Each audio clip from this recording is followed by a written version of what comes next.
Okay, take number, I don't know. I've been recording this back and forth because my Blue Yeti quality is not where I would like it to be, but we're going to go for it now. Exotic armor tuning for Revenant. I will just be covering the exotic changes with this twid. It is a massive twid. Check out your Daddles, your Acid Cross, your Fallout plays, anyone else I'm forgetting to name drop, for a more in-depth look at the twid. I am, as I said, covering the exotics, both the armor and the weapons, just to keep this as short as possible. So starting off with Lucky Pans, the goal is to make it feel more similar to Stumpy's in terms of improving just basic mobility when you're using a hand cannon. Now provides movement bonus, including increased slide distance and sprint speed when a hand cannon is equipped. Airborne effectiveness bonus is active whenever a hand cannon is equipped, not just when illegally modded holster is active. No longer requires the hand cannon to match the super damage or kinetic to receive the PvE damage bonus. Out of Luck no longer is only going to trigger if you reach 7 stacks in the PvE damage boost. I am pretty tired, so I'm gonna stumble here. And as well as if the timer expires, or if the timer expires. Maximum damage has been increased from 600% to 450%. So damage nerf sucks, but going from 600 to 450 isn't the end in the world. I thought they were gonna do worst case like half or more, but it is still infinite ammo hand cannon or primary weapon that you're doing some good chunk damage with, unless you're using Ariana's Vow. So that's still a good amount of damage. The main thing that I love about this change, though, is the change to the Out of Luck cooldown. It only now triggers if you hit 6 stacks or 7 stacks, or if the timer expires. And one of the issues I personally had with Lucky Pans more often than not was sometimes you're trying to swap to your heavy weapon. For example, if you're on your special, let's just say you're using a kinetic hand cannon and energy primary, sometimes you want to swap to your heavy. For some reason, you're swapped to your kinetic and then heavy, and then you're on the 10-second cooldown, even though you never used the gun.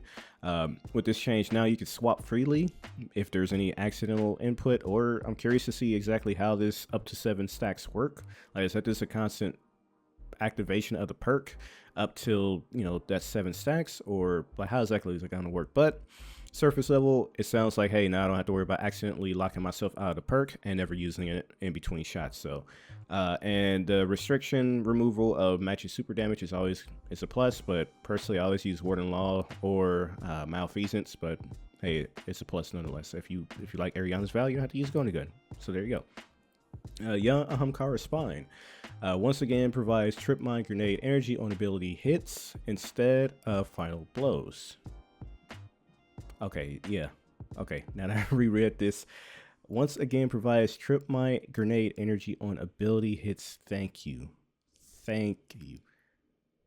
Thank you. Okay, when they first nerfed this exotic, it was upsetting, like, genuinely upsetting, because it was one of those nerfing a very good PvE exotic, and at the time very good PvP exotic as well, for the sake of PvP. And now that which this change should have been, I don't want to go into rant, but this is how it should have been from the get-go. Lessen how much you gain in PvP, keep things normal in PvE, because once they nerfed it, I pretty much just do the exotics in the waistband because they just were not great to use anymore. So now I can relive that fantasy of Deadshot or the 6-shooter Golden Gun and just spam abilities for a short brief time. Is it meta? No. Is it fun? A little bit, yeah. Blight Ranger is having the abilities of Raiju's infused with it, fused into it, however you want to word it. Added ability to cancel your arc staff to damage and blind nearby enemies, and grants a tier 4 arc damage boost. Damage dealt by this effect scales on the number of projectiles reflected prior to canceling. It no longer creates orbs of power when you're blocking, but instead extends your super duration by granting super energy. So I guess the main buff I could see or benefit here is if it gains the, unless it already has it, like the aggro drawing mechanic that Titans are going to get with the Rally Barricade. So, I mean, yeah, if that's the case, sure. If not, then I still don't see Raiju's or Blight Ranger getting too much use, which sucks because it's like one of the best looking exotics in the game, at least helmet wise. But hey, we'll take it. Raiju Harness fully reworked of its exotic trait Mobius Conduit, inspired by its lore tab. Activating Gathering Storm now calls down lightning on all nearby targets, jolting them while amplifying allies. Defeating art debuff targets grants a small amount of Gathering Storm energy. So kind of getting the boots for Warlock name is not coming to me right now, but instead of relying on ionic traces to give you energy, now this getting ability or arc debuff kills will grant you gathering store energy, kind of like Crown Tempest as well. So, and then we're getting some changes to relativism. Oh my goodness. Reduced melee bonus provided when bionic enhancements and stylus execution are active. If you're one of those hunter gods out there, I wanted to say hunter gods, but one of those really skilled hunters that were able to link with Salus Executioner and the grapple melee, you could dish out some really good boss damage. So that's the change here that I can presume. And just combination blow as well was pretty strong, but I didn't really use too much of this because I honestly got off of punchy builds as soon as possible because I've been doing it for like the past 10 years on Arc Hunter, so really 7 years. But Titans, Icefall Mantle. You gain a stack of frost armor from rapid stasis final blows. Each time you gain a stack of frost armor from any source, you will heal a small amount. The unique class ability granted by Icefall now provides a maximum stack of frost armor instead of a custom overshield. You will also immediately heal for each stack that's added. It no longer prevents sprinting or jumping or jump abilities, and now works when thruster is equipped, which is amazing. Class ability energy now begins to recharge immediately after using Icefall Mantle class ability. Man, this is a lot. A burst of stasis energy from the class ability now freezes combatants and slows players. No longer provides bonus stasis weapon damage, which is a bummer, and now requires a stasis subclass or super to be equipped to benefit from the exotic effects. So biggest plus here is the removal of the restriction of your mobility. Frost armor, freezing targets off of a thruster pack, or could be useful, or any ability for that matter. Barricade, but it sucks that the stasis weapon damage is being removed, but on command reduction, damage reduction, as well as freezing targets. I'm sure there's a build in there somewhere. Cadmus Ridge, if I pronounce that correctly, remove the stasis weapon requirement. Now final blows or rapid hits will, while behind a rally barricade, will generate a ice lance or diamond lance. Direct hits on powerful combatants will create 3 stasis crystals, no longer requiring it to be a boss or a vehicle. Spirit of Ursa Furiosa and of the Bear. Will have increased super energy gain for Unbreakable in PvE from 15 to 20%, and PvP now gains a maximum of 10%. To this day, I still get PTSD flashbacks of my teammate shooting a blocking Titan and giving him super back to back. And you will hope they would have learned the first time, but yeah. Curious of the Falling Star, giving it some neutral benefits now, neutral gaming benefits. Melee final blows while amplified now grant super energy, and does it say charge melees is any melee final blows, so that's pretty good. Reduce the damage bonus from Cuirass to Thunder Crash from 2 times to 1.5. The overall damage is similar since Thunder Crash is getting a flat buff on its own, and replace the overshield after impact with a damage resistance of 50% and 10% PvP. So which it's kind of a bummer, especially with the upcoming changes to Overshield. I believe if Overshield works the same across the class, unless that's strictly void Overshields. But I guess someone will have to do a proper test on how safe it is to use the exotic, because that was always the issue with Thunder Crash. It's like, it's the riskiest super in the game since you're throwing yourself at the enemy. And it wasn't, losing that Overshield is kind of heavy, but maybe the damage resistance will make up for it. Now, Peacekeeper, one of the better changes of this TWAB, dealing damage to a combatant with an SMG increases SMG damage for a short time, maximum stack of 20 stacks, 100% bonus damage, and lasts for 1 second. Each hit adds a stack and refreshes the timer. So, I mean, that's what a lot of people have been asking for Peacekeepers. Now, Warlocks just need their own version of that in some version. You know, we got... Yeah, I don't know what class would you get that for Warlocks, because we already got the sidearms on Hunters as well. But anyway, I'm getting off topic. I'm curious on if it's a immediate decay of the stacks, or is it 1 at a time per second? Because losing the full 20 stacks after a second would suck. I know you're using a fully automatic weapon, so it won't be hard to gain those stacks back. But especially in between reloads, yeah, that would suck.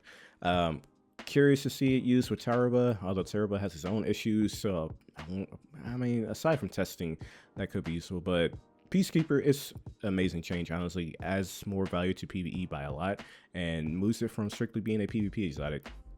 Now, Mastered Quiet One will need a change where you will now gain Devour off of rapid final blows or final blows while you're at critical health. And this effect requires a Void Super to be equipped, and you still maintain the current effects, which is increased energy regen or gain bonus energy while you're taking damage. So Devour, I mean, this is a fantastic change for Mastered Quiet One because, I mean, Devour is Devour. Like, Devour as a buff is probably one of the best buffs in the game. So now this is built into the exotic, and you still gain bonus energy for all your abilities from taking damage. So hey, that's fantastic. Stoicism, essentially Spirit of Horn, Alpha Loopy, and Hoarfrost starter packs now work with those exotics, so that's a plus. I'm curious on if Khepri's Horn or Sting, Khepri's Horn I believe, will work with Thruster pack as well, or if it's strictly the Spirit of the Horn. I hope it works with the helmet as well. Warlocks, you're getting some more support abilities with the Ballidorse Wrathweavers, as well as more damage output. Adjusted the Hearts of Ice perk to increase the shatter damage to frozen targets by 100%, regardless of who breaks them out. Added granting Frost Armor to your allies with Frost Pulse, or Winter's Wrath grants you super energy, ranges, and potency based on how many allies is granted to. Skull Ahamkara is getting a neutral game boost, where while kills with Devour active grants super energy ranging from 1% to 4.5. Skull just really needed something to help with the neutral game, and this helps a lot. Sanguine Alchemy now marks targets you damage while standing in a rift. You deal 10% extra damage from any source against marked targets. Now provides surge surge times 4 to weapons that match your super energy. I'm doing like this weird thing with my hands where I'm like evil villain. Yes, I say evil villain. A villain is already evil. Verity's Brow, a Spirit of Verity. We are front loading the exotic to where now you gain 40% grenade damage at stack 1 up from 20%, and each stack now provides 15% up to 100% for at 5 stacks. So essentially you just get the more bonus damage off the first stack, and it's not as reliant to being on max out, which is good. It's good. Cenotaph Mask, damaging a vehicle, boss, or champion, or with a trace rifle will now visually mark the target for the players using Cenotaph, and that's I don't know why they changed that. Maybe they thought it was bugging people the first time or something like that, but it's back now. Osmiomancy Gloves reduce the increased secret distance and speed by 50%. So this helps avoid destroying them in PvE, and I mean, there's not much to say aside from that's good. Now, with the Speaker Sight, 6 instances of healing a damaged ally in Crucible will spawn a Orbit Power.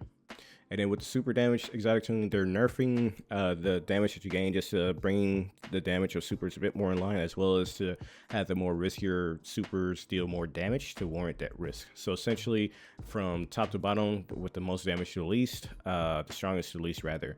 Cuirass is unchanged. Burning Maul with Pyrogale is 10%. Nova Bomb with Star Eater is down 12%. Twilight Arsenal is down by 26%. Needle Storm and Storm Edge is unchanged, and Nighthawk is minus 5%. Now with the weapon tuning, like I said, there's more with the archetypes that are coming. One of the most, again, I'm not going to go over all the values, but I know with sniper rifles, I'll point that out a little bit. With miners getting 60%, majors 75%, increased damage, mini bosses 35%, and champions 25%. So looking forward to seeing the damage testing there. Glaives are going to get a rework later, but for now they're getting a issue where perks that change the magazine size can sometimes display incorrect values. Shotgun minimum damage after fall off has been increased from 0% to 40% for damage against allies or AIs only. And yeah, like I said, I'm sure the other YouTubers out there will do a more in-depth read here. I just don't want to spend all day reading this thing. Now to the exotic changes, and we are currently at 13, so that's why I'm like, I'm not going to read everything, because last time it was like at 30. And yes, I recorded this like multiple times now, so we're going to take like 20. Exotic weapons with Choir of 1, as I mentioned before, it is going to have its base reserves nerfed from 250 to 200, reduce max reserves from 384 to 300, reduce impact damage of the point blank projectiles by 50%. Now I'm curious on if that means the hipfire is getting 50% reduction or just a certain distance, because I'm not entirely sure how that works, because if that hipfire is just a flat 50% debuff, that's a 50% nerf rather. That's harsh. Hipfire projectile damage against players by 10% is increased by 10%, and now spawns with 7 ammo and crucible and 7 from crates and ammo pickups. Now Huckleberry will fully reload on kills, no longer being tied to the catalyst, and instead the catalyst will now offer kinetic trimmers. Huckleberry is a fantastic exotic for what it is, with full reloads on kills, rampage as well. Now you got kinetic trimmers, so that's a plus for me. Tarrabah, it's 50% damage reduction versus combatants and 15% versus players when you have the release of Ravenous Beast active, and this is strictly for solar damage. So I mean, I guess they said they wanted to mimic Risk Runner, but you got to build a meter with Tarrabah and then activate it to then get the reduction, whereas with Risk Runner you get shot and there you go. But like I said, I'm looking forward to testing it out with Peacekeeper to see just how much damage that thing can put out. Symmetry, it now gains a stack of dynamic charge on kills in addition to persistent hits. Now, Symmetry has gotten the Eddy Current buff, which helped with just the feel of the gun because it was very sluggish to use. And now you're able to use this alt firing mode a lot more frequently with gaining the charge on kills instead of precision hits. And in my opinion, I think this is probably, I know it'll definitely vary in higher level content, but this makes it a lot more appealing to use because this building stacks on it just felt cumbersome more so than anything. Like rapid hits didn't build stacks faster. It's like a small cooldown in between. So I'm curious on like if you kill enemies with a headshot, will that give you like a double stack? But overall, you're gaining more stacks of it, hopefully. And that's a good change if it plays out the way I would like. I know some wanted like Jolt or Blind, but we'll see how this works. I think it's a good change, at least on paper. Duality on Black Wing stacks for max effect reduced from 5 to 3, so you can activate the perk faster, get the max stacks out of it. And the duration buff from 7 seconds to 10 seconds. Bad Juju is having a string of curses increased from 3.5 to 5 seconds at base. At 7 with the catalyst, increased magazine size from 27 to 36. And the weapon also appears to have become more haunted than it used to be. So what I'm guessing, and I don't think I've ever had this happen for me that I can recall, but after a certain amount of kills, it will randomly trigger a thrall explosion, question mark. And it seems like that may be more frequent based off of that text. So hopefully that's the case. But I mean, Bad Juju is like, it's a solid gun, but with the super changes, it just kind of lost its role in generating super. So maybe this will move it to, I mean, keep that role of more super. You still got rampage like effect, so it's decent with ad clear. Well, decent with just getting some damage and just shooting infinitely. And now you might be using more explosions now. So if that is the case, that's a good change. Diris, didn't use this much myself, but bonus 33% against combatants, AI. Adjusted recoil and projectile to just made it easier to shoot. I don't need all of it. +5 ammo reserves now spawns 2 moths instead of 1 on direct hits. Now spawn on, I read that wrong.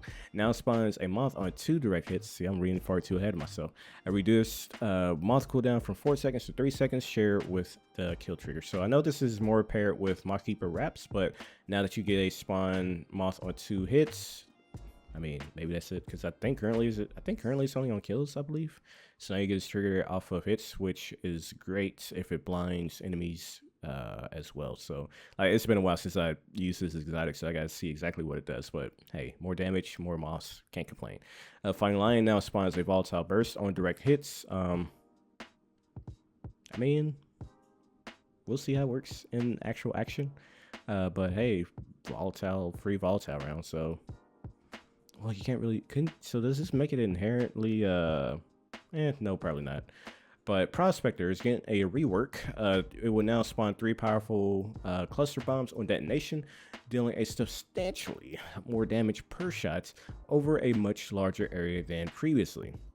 Now, no longer has a sticky grenade, no flame grenade, or remote detonation function. They reduced the mag size from 6, reduced it to 6, and the bonus ammo reserves on the catalyst changed to 50 reload speed. So hopefully it's more changes in terms of nerfs, in my opinion, with the reduction to mag size and ammo reserves, but hopefully the changes here with the cluster bombs just makes up for that in terms of like giving this thing some actual damage instead of just shooting a whole lot of nothing, essentially is what it was before. Now Now, I will say, and I'm probably being dramatic, but this Chaperone change is probably the best one, because this is a change, dang near word for word, bar for bar, copying my whole flow. Y'all know how it rolls. Is like exactly what I wanted this thing to do. And I thought this would have been the Catalyst thing. But for Chaperone, and they always bug me whenever asking about some type of I'm sure if I look through my Bungie account history, I probably made a post like this sometime. But I was tired of people saying it's a PvP gun. It doesn't need to be good in PvE. I hate that line of thinking. Okay, is this like with Spectral Blades? People say it's a PvP exotic. It shouldn't be good in PvE. Anyway, what they are changing, and again, this might be my favorite change in the TWAB, and I might be overselling it, but I would love to see some damage numbers with it. But Rollborn now triggers on 2 rapid precision hits, meaning that you can use this thing. Ideally, you currently can, but it's hoops to jump through. But essentially, you can use this as a single target DPS option in PvE now. Previously, you had to get a kill and then lean over to a major target or boss, which is a hassle because then you're hunting for enemies. Well, now you can use it on a boss, now you can use it on a major, now you can use it on champions, whenever you want, at the cost of 2 rapid precision hits. Precision hits while Rollborn is active gives you 3 extra seconds on the timer. You gain stability, increase reload speed by 25% with Rollborn active, and increase base ammo reserves. As I said, this, and like I said, I might be overselling this, but I've always wanted to use Chaperone more in PvE. I don't play PvP too much these days, but it's such a nice gun. And having this change to allow it to be far more useful in PvE, as I said, probably one of the best changes in the whole TWAB, because like I said, the gun is amazing. It's beautiful. It's a nice slug shotgun, but man, was it not that good in PvE. But once you had that Rollborn active, it was fun to use, and now you can trigger it on command. So I spent too much time talking about Chaperone, but that's how much I love this change, right? Like I said, I'm curious to see some damage numbers done with this. I'm sure people have already tested the Chaperone before, but I'm just rambling. It's an amazing change. I love it. I probably will see myself using Chaperone a lot more. I know I got the one exotic whose name escapes me that lets you freeze and ignite, but I just want a nice Tex Mechanica shotgun and just have fun with it. So Lumina, I spent way too much time on that section, but Lumina, they're updating the hip fires to be closer to support auto rifle healing shots. So yeah, that's about it. And then weapon perks, Slice now works on Crucible. Slide waves can be refreshed if you slide following completion of initial slide. Alloy mag no longer needs a full empty, just near empty magazine. Autoloader, holster, and reconstruction are being nerfed. 1 additional second for autoloading and 2 seconds for reconstruction. Master Arms is getting buff up to 2 stacks. 1x is 15%, 2 stacks is 25. Dawning Origin is now required on kills in a single life instead of rapid succession. And then Iron Reach, Iron Gaze, and Iron Grip are removed. Their stat abilities are being reduced from 30 to 20, -20, and -25 to 15 for the enhance. I never thought about enhancing those before. So, and then we're getting some new mods that are being introduced, +6 to each stat that's mentioned. So ballistics is range and stability, tactical is reload and handling, aerodynamics is blast radius and projectile speed, tension, what time we got? Okay, tension is draw and accuracy, charge or edge is charge, and guard resistance. Anti-flinch is 15% flinch reduction. Special finder and heavy finder, roughly 10% faster per kill with this weapon. And then optics allows you to customize the weapon zoom. So +20 zoom for marksman, optics high, -2 zoom for marksman, optics low. And this is for snipers, linears, fusions. I'm not going to read over the whole list. And CQC is +1 zoom for high and -1 for zoom. And then synergy, escalating chance to spawn a subclass, bauble. A bauble, is that elemental drop? I've never heard of it referred to as a bauble if it's supposed to be elemental drop, like your frost, your station shards, and your fire sprays or your ionic traces. A bauble. Okay, a bauble. And then kinetic weapons spawn an orb of power instead. And then stun loader partially refill this weapons magazine on stunning a champion. Now the last thing I want to cover is on the thoughts on the future. With Revenant in the bag, we're looking ahead to episode Heresy and beyond. We have some great changes coming, including significant updates to glaives, a particularly underutilized heavy sniper. I'm curious as to what that heavy sniper may be. Is it a it's Darcy. I don't, unless they're buffing Whisper, no. But I'm curious to see what this change is going to be. A lot of people have asked for Darcy to go to the special slot. I'm not a fan of that purely because we already have Cloud Stormbringer. Name escaped me. The other arc exotic sniper in the energy slot. So I feel like those two would be kind of competing in that slot already in terms of 2 arc exotics. So hopefully it's a worthwhile change. It's not just a measuring stick. I know they have the Jolt, which is, it's okay, but it's still not that good of an exotic. And excuse me. And even aggressive frame fusion rifles will be introduced. Further down the line, we have a big plan for wide changes to the overall ammo economy, introducing more deterministic and build crafting options. And for the rest of the TWAB, they're going over weapons that will be coming next season. Reprisal of Guardian of Salvation weapons. They'll have more weapons coming this season. And yeah, so like I said, I don't want this to go on too long, but essentially, again, my main highlight from this when it comes to overall, let's say overall, I think it's a good showing of exotic changes coming. What exotics that needed some buffing have finally gotten attention to them. The changes to Lucky Pants, especially with how the Out of Luck debuff works, is amazing. I don't have to worry about accidentally activating it anymore. The changes to Chaperone, beautiful, just beautiful. Peacekeeper, curious to see the builds you can do with that, and so much more. So I think this is a good exotic changes.